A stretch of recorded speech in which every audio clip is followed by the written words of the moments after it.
pledges more efforts towards the high-quality development of the Yangtze River Economic Belt.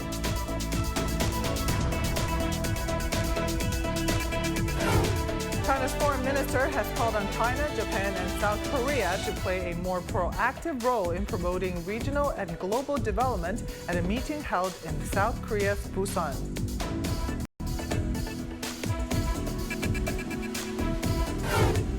The first China International Supply Chain Expo kicks off tomorrow. The event is expected to welcome over 1,000 participants from around the world.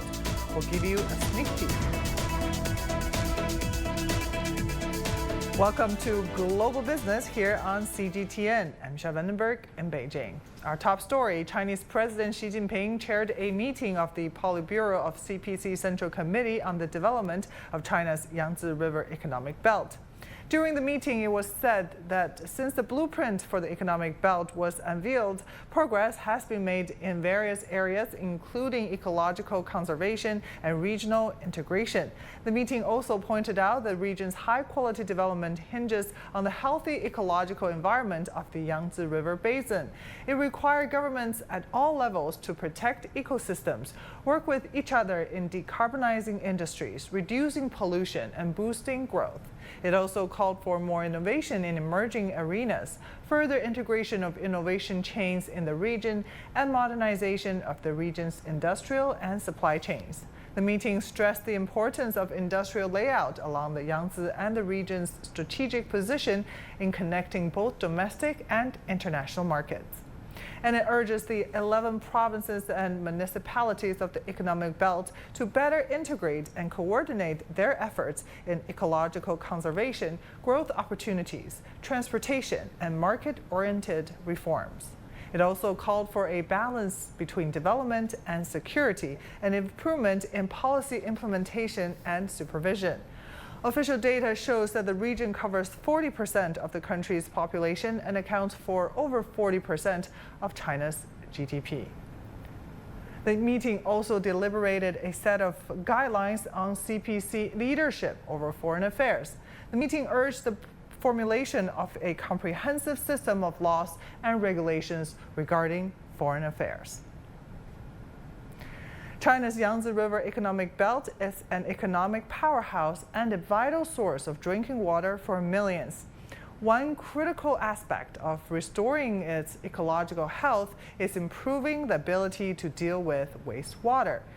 In Yixing, Jiangsu Province, an innovative sewage treatment plant is using technology so advanced it can turn used water into fresh drinking water.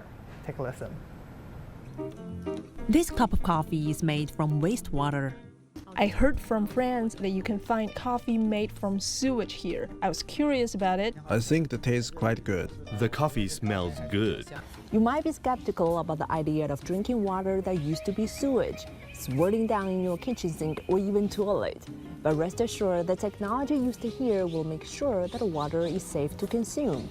And that is to say, you can find the dirtiest water in the world and then transforming that into refreshing drinks. The water is from China's first concept wastewater treatment plant.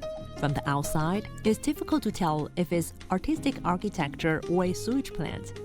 The factory director here showed me around to see the process of sewage treatment. I can barely smell a trace of foul odor throughout the journey. This plant can process 20,000 tons sewage daily, and the entire process takes about 20 hours. The uniqueness of the plant is not just about its architectural style, but also the cutting-edge technologies it applied. The plant discards the old idea of burning energy to remove organics, isolate nutrients, and expel phosphorus. Instead, it drew inspiration from closed-loop, energy-neutral, and toilet-to-tap systems. When we talk about sewage treatment plants, first impressions may be that they're ugly and smelly, but it should be a place that creates value for people. So we hope to create this concept plant to change people's stereotypes about sewage treatment plants. The average capacity of this plant is only 20,000 tons of wastewater per day. That is compared with 20 million tons of used water that China treats daily. There are currently over 5,000 sewage treatment plants in China, and our treatment rate has reached a level of nearly 98%. That also indicates that China has made tremendous achievements in pollution control and urban infrastructure construction. Experts also say the upgrading the country's sewage treatment capacities will serve a crucial role in China's efforts to pursue high-quality development along the Yangtze River. Yu Bokun, CGTN. A trilateral foreign ministers meeting between China, Japan, and South Korea has been held in South Korea's Busan. China's Wang Yi called on the three countries to play a more proactive role in promoting regional and global development. He stressed that the three countries should focus on mutual benefit and win-win results, restart negotiations on their trilateral free trade agreement, and contribute to the common goal of pushing for a free trade area of the Asia-Pacific. South Korea's Park Jin and Japan's Yoko Kamikawa spoke highly of the progress made in the trilateral cooperation and said they look forward to more substantive cooperation in various fields. The three sides agreed to create conditions for the China-Japan-South Korea leaders' meeting. They also exchanged views on international and regional issues of common concern. Jack Barton has more from Busan. A weekend in Busan marked by 2 days of bilateral meetings between the foreign ministers of China, South Korea and Japan, all culminating in a meeting of all three neighbouring nations with a consensus to restore and normalise three-way cooperation to be furthered through a trilateral leaders summit. I look forward to working together to ensure that the Trilateral Summit, which is at the pinnacle of trilateral cooperation, will be held as soon as possible, based on today's meeting. These meetings were last held in late 2019 before being suspended due to deteriorating relations between Tokyo and Seoul, followed by the COVID-19 pandemic. China's foreign minister said despite the pause, all three had managed to deepen cooperation on issues ranging from the signing of a major regional trade deal to managing the pandemic. This reflects that the cooperation between the three countries has a deep foundation, strong demand, huge potential, and broad prospects. Wang added that China, Japan and South Korea should play an active role in promoting regional and global development. Japan's foreign minister said she believed the trilateral cooperation greatly contributes to peace and prosperity, even at a time of many unprecedented challenges. Pyongyang's recent military satellite launch and cooperation with Russia was also discussed at the meeting. Park said the three ministers agreed to continue communication to help resolve the current tensions on the peninsula. Jack Barton, CGTN, Busan. With extensive economic cooperation spanning trade, investment, and regional development, China, Japan, and South Korea have become key partners in RCEP, constituting over 80% of its GDP and trade. Notably, trade volume between China and South Korea in 2022 reached $362 billion, while China-Japan trade was valued at $357 billion, down 3.7% from the previous year. Consequently, South Korea then became China's fourth largest trading partner. Prior to RCEP, the trio signed individual 10-plus free trade agreement with ASEAN. Post-RCEP, zero-tariff goods between China and Japan expanded considerably. Both China and South Korea achieved 86% zero-tariff coverage in bilateral trade. The ongoing negotiations for the China-Japan-South Korea Free Trade Agreement demonstrates the commitment to establishing one of the world's largest free trade zones. In another important move to promote the tourism industry, China has announced a trial of visa-free travel for 6 countries. Our reporter Wang Siwen visits a travel agency to assess the reaction. Helping to boost business confidence and facilitate people-to-people exchanges, China is trialing visa-free travel for 6 countries, including France, Germany, Italy, the Netherlands, Spain, and Malaysia. Ordinary passport holders from those countries can do business or travel in China without a visa for up to 15 days. Officials say it will help promote China's high-quality development and opening up. After the announcement, Patricia Floor, Germany's ambassador to China, wrote on social media, "This decision will facilitate travel to China for many German citizens to an unprecedented extent."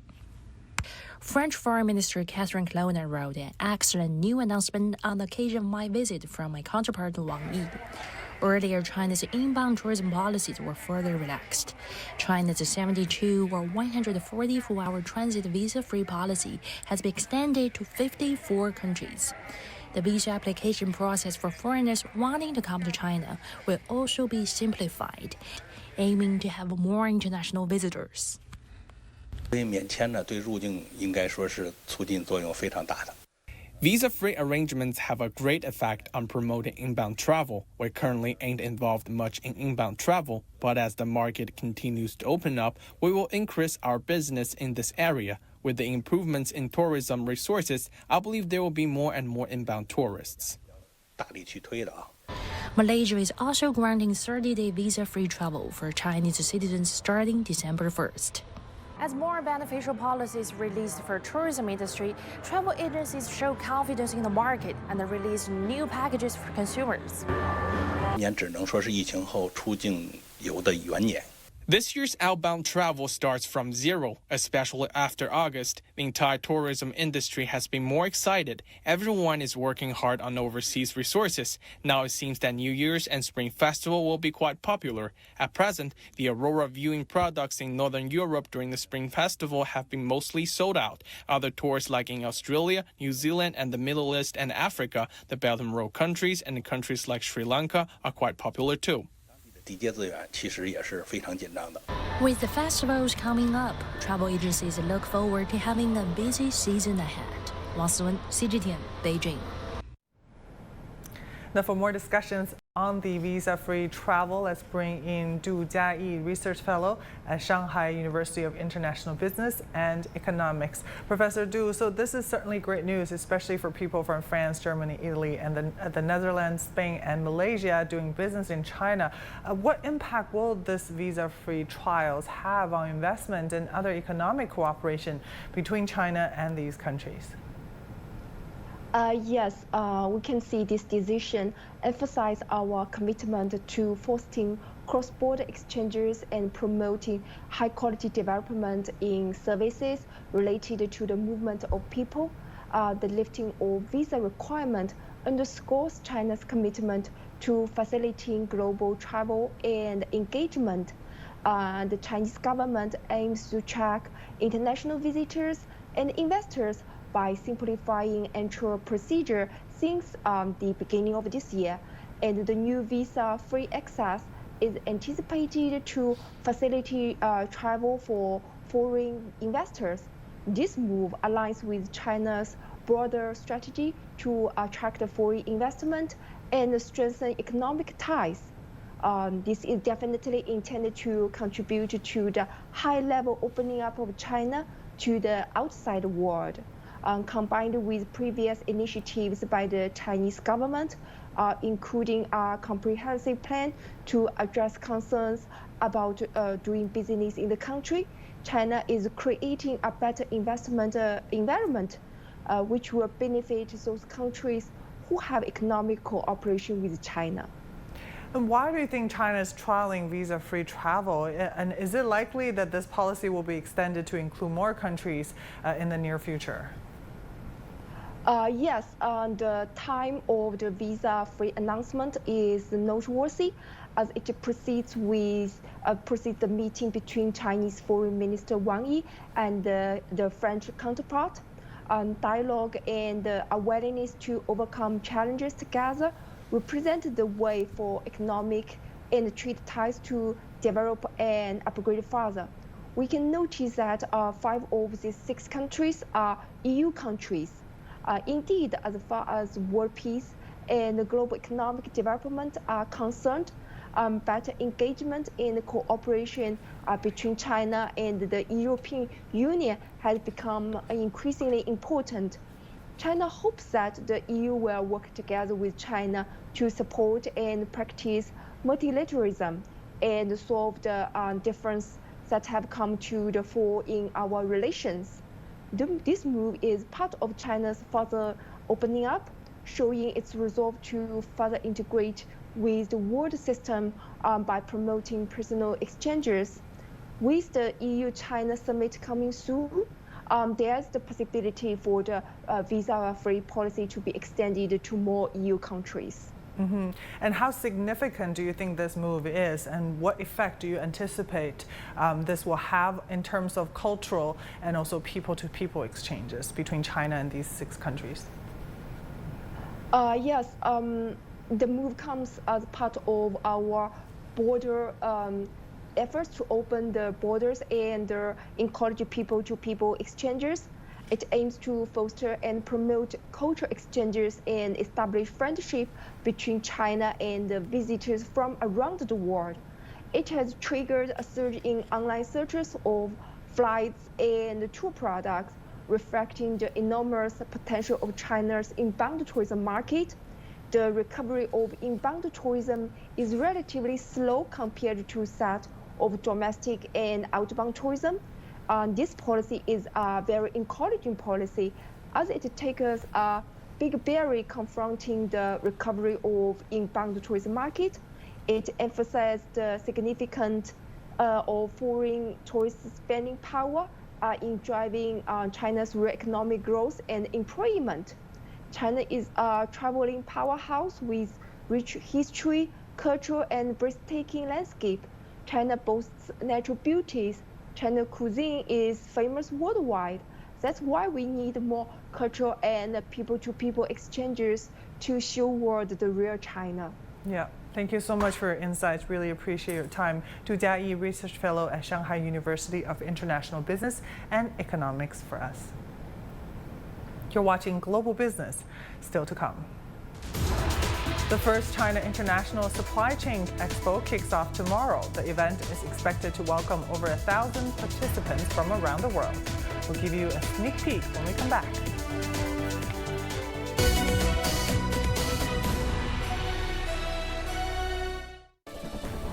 It's the world's first national-level expo focused on supply chain. 5 major supply chains that will define the future of prosperity. Discover cutting-edge solutions and innovation as entire industry chains are on display. Witness the power of global cooperation ensuring supply chain stability and resilience. The first China International Supply Chain Expo, connecting the world for a shared future. Only on CGTN.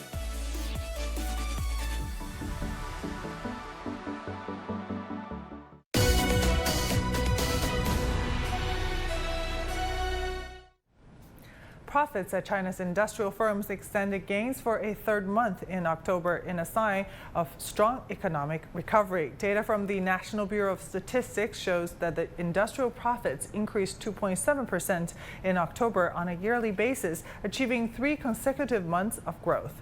The rise came on the back of a 12% gain in September. For the first 10 months of 2023, profits slid 7.8% from a year earlier, narrowing from a 9% decline in the first 9 months. Economists said the 3 consecutive months of positive profit growth suggests that the worst times when profitability was squeezed by high input costs are over. The first China International Supply Chain Expo, with the theme of connecting the world for a shared future, will be held in Beijing from November 28th to December 2nd. This year's event will feature more than 20 different activities covering new product releases, exchanges, and discussions, as well as docking negotiations. The expo will have areas dedicated to supply chains for 5 major sectors: smart vehicles, green agriculture, clean energy, healthy living, and digital technology. Over 1,000 participants, including representatives from government departments, business communities, and international organizations around the world, will attend the 5-day event. China is an indispensable part of the global supply chain due to the integral role it plays in numerous manufacturing processes. That's according to a senior researcher at Kazakhstan's Institute of World Economics and Politics. Take a listen. In the past 2 years, China made a lot of effort to restore supply chains disrupted by the pandemic, and in the meantime, build new ones. All the countries in the world are interdependent. All economies rely on each other. As the world's manufacturing powerhouse, China's role is particularly important. The manufacture of any goods by any technology is related to China to some extent. So we can see that China was, is, and will likely remain at the core of the global supply chain. China has held the title of the world's largest smartphone maker since 2012. This is no longer solely due to lower labor costs, but also the complete supply chain and advanced manufacturing technology. My colleague Zheng Junfeng takes us inside the smartphone factory of Chinese phone brand Honor in Shenzhen and talks to its CEO George Zhao to find out about the technologies involved in smartphone production. I find myself in a Chinese smartphone company's Shenzhen factory. This is a rare opportunity. This company is confident enough to showcase its cutting-edge technology production line. By today, I can say that is the most advanced production line worldwide. It's the most advanced? Yes, and of course, this is just by today. So we also know we need to improve the automatic capability and the process. What I witnessed here is up to 80% automation throughout the whole production line of assembling, testing, and packaging of the latest mobile phone model. The planning, manufacturing, logistics, and also that to the deliver to the market. I mean, all these kind of things we use, the AI technology to plan or manage all these kind of things. The company's real strength lies in its 8,000-strong scientists and engineers team who are dedicated to research and development in the phone area that enables the company to continually enhance its manufacturing and software for smartphones. You know that for the smartphone, they have, the different technology. For example, they have the camera technology, telecommunication, also AI capability and the power supply system. All these kind of, the system combined together become a smartphone. So our engineer work in the different area and to consider how to provide a leading edge technology to our customer. The innovation help us a lot, help us win the customer support. In Q3, our market share in China is 19.3%, and we rank the number one. The future still rely on the innovation. Foldable phones are notoriously challenging to produce, but this company has successfully emerged as China's best-selling foldable phone maker so far this year. I think a foldable phone is a huge opportunity for the future. Today that we use the smartphone, it's smaller, and then that they just provide, some of the function is very solid. But for the future, the AI capability, you have the more data, you have a lot of, the display requirement. But today, the foldable phone can provide, flexible solution. So advanced technologies is the key that propels China to the forefront of the global smartphone making, commanding over 60% of the world's phone output. Hosting exhibitions plays a pivotal role in driving economic growth. The increased influx of visitors translates into higher consumer spending and has a positive impact on local businesses. In China, exhibitions are instrumental in positioning cities as dynamic hubs for commerce and innovation on the global stage. Yu Bo-kun reports. The exhibition economy, it refers to all the economic stuff happening at the trade shows and conventions. Well, some call it the city spread because it brings in all the economic benefit to the city. But in China, the exhibition activities are bouncing back big time this year with a noticeable spike in growth. China International Exhibition Center Group is one of the major exhibition hosting companies in China. It is now preparing for the upcoming Supply Chain Expo, which is the first of its kind in the world. The expo focuses on bringing together the upstream, midstream, and downstream sectors of an industry chain to help people understand their connections. Our goal is not only to foster contract signing, but more importantly, to help companies to build a stable global supply chain. According to the Union of International Fairs, China now has the world's second largest exhibition venue area, surpassed only by the United States. The concept of China's exhibition industry is becoming increasingly aligned with international development. In terms of greening, digitization, and internationalization, we can catch up with and even lead internationally. These events go beyond product showcases. They're the economic powerhouses propelling growth in diverse industries, all from Shanghai CIIE and Beijing CIFTIS to Hainan Consumption and Trade Expo and the Canton Fair. Over 3,000 exhibitions were held in the first 3 quarters of the year. Well, that is over 30% jump from the same period in 2019. Experts emphasize that organizing exhibitions plays a pivotal role in driving the city's economic growth. Taking the Canton Fair as example, it generates revenue of 15 billion yuan itself, but it brings a benefit of around 200 billion yuan to the city of Guangzhou. Hosting an exhibition in the city is bound to stimulate consumption in various aspects, such as food, accommodation, transportation, and tourism sectors. In the meantime, a surge in exhibitions is fostering global collaboration and attracting international interest in China's dynamic market. Earlier this year, Shanghai has unveiled a 3-year action plan aiming to transform the city into an international exhibition capital. Yu Bokun, CGTN. And that will do it for this edition of Global Business. I'm Misha Vandenberg in Beijing. Thank you for watching. Bye for now.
This is CGTN, China Global Television Network.